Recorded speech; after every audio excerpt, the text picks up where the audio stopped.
Hello, Mr. Laporte. You can see that it is almost 2 o'clock. And just getting back to you about Chapter 8. Before we left, I asked that you look over the chapter and look at the vocab. If you haven't done that yet, pause the video, come back to it when you're done. Simple thing, just to go through the vocab of the chapter with the pink packet. I just delivered one to Ben today. If you need one, let me know, and I'll bring you one. Just going over 10 other questions there. First, it asks you to identify, complete the sentence with the correct response from the key. There's 10 of them, and then it also says to write each in a complete sentence using the term. And if you're not sure how to use the term, just say, I don't know how to use this term in a sentence. I can help you with that. All right, so number one, veto is to reject a proposed law. So if the president doesn't agree with a proposed law that is passed the House and the Senate, he will veto it. He is officially rejecting it. And the Senate will then need to override it with 2/3 vote in favor of it. And the House also would have to vote in favor of it by 2/3, at least 2/3 to override his veto. So come up with a sentence for that.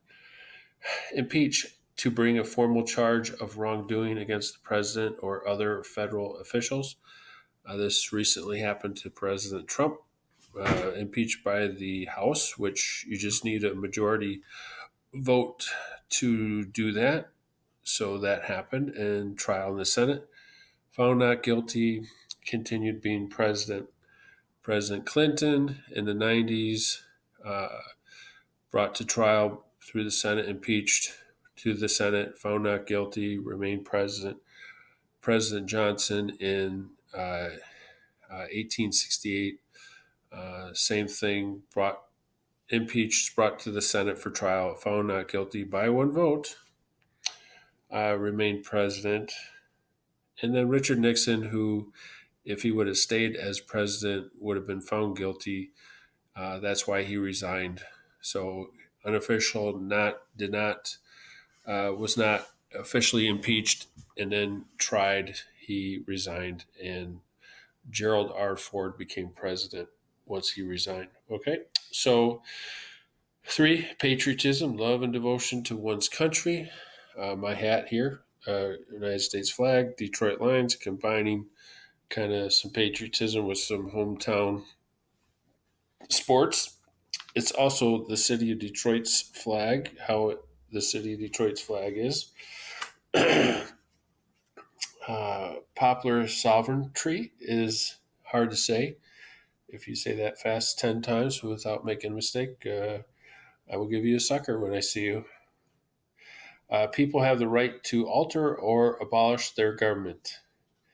As it says in the Declaration of Independence, that the people have the right and ought to be able to remove a government that is abusing the people, and that's why we declared independence against Great Britain. All right, next one, 5. A bill is a proposed law. It's just a bill until it becomes a law. In a typical year, there will be 10,000 bills proposed, and only about 600 of them will become a law. So check out the percentage on that. Tell me what you get. Naturalize. That is to complete the official legal process for becoming a citizen.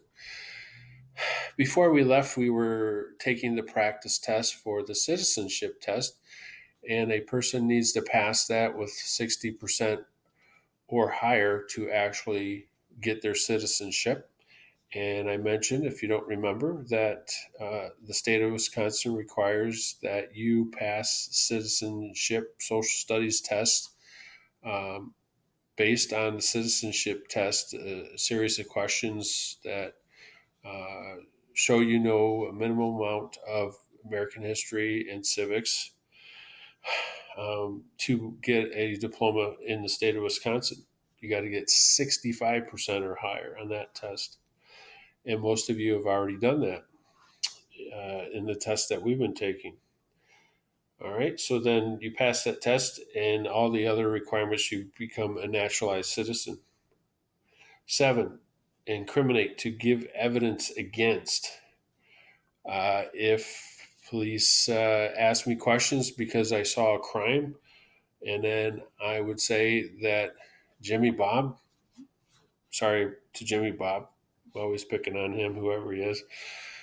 I saw Jimmy Bob leave the bank. He robbed the bank. Um, I would give evidence and incriminate that person.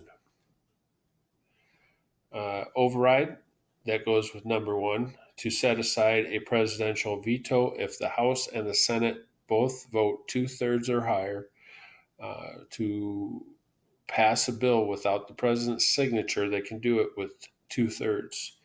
In today's current political environment, that really is not going to happen because of the party system, that no party can really override a presidential veto with 2/3 majority in both houses. Almost impossible unless they are trying to curb some of the president's power, like power to uh, bring troops to Iran or something like that. Is current issue that some people worried about in the news in the last year. So if they want to curb the power of the president as commander in chief, it's possible it could get 2/3. That would be bipartisan, where they are doing it together, Republican and Democrat. But then the president would probably appeal to the Supreme Court. Then that gets kind of sticky and can be a drawn out process.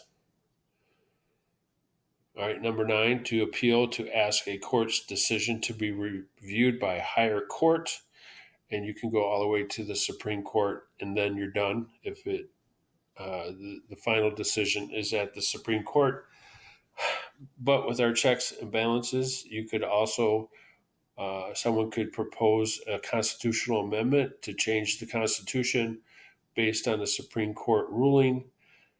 Then that would nullify the Supreme Court's decision by putting an amendment in the Constitution to reverse their decision. All right, and then 10 would be liberty, freedom to do as you please, as long as you obey the law and respect the rights of others. So you pretty much can do whatever you want. As an American citizen, kids at home, I don't know how much liberty you have with your parents, but different degrees of that. And your parents have your best interest as always. But once you get to be 18, an adult out on your own, as long as you're not bothering other people or breaking any laws, you pretty much are free to live your life. All right. So right now, that's our concern right now, to live our life in safety and peace, and try to get some education as we go through our quarantine. And we're doing well here. Just the other day, I went to feed my people with my wife and my daughter and my sister-in-law, if the photo uh, pops up there. So just went and canned some goods, packed up cream corn and potatoes for people at Feed My People. Those, they give out potatoes in 40-pound bags and cans of cream corn and other items for the people that aren't doing so well. And this is before the current situation, and there could be more people joining in.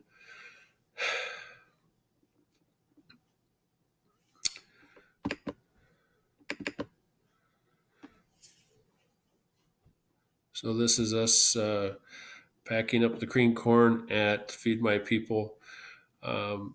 Health precautions, gloves, sterilization, staying away from people, um, except for your little group there. So this is my wife and my daughter Annie and my sister-in-law Stephanie, doing what we could for a couple hours at Feed My People. All right. So just getting back to tomorrow, I'll give you instructions. Make sure this is completed. Hopefully you're done. If you didn't get sentences, do that. Work on that tonight. And then tomorrow I'll have a video and talk about government citizenship and the Constitution. Thank you. Stay healthy.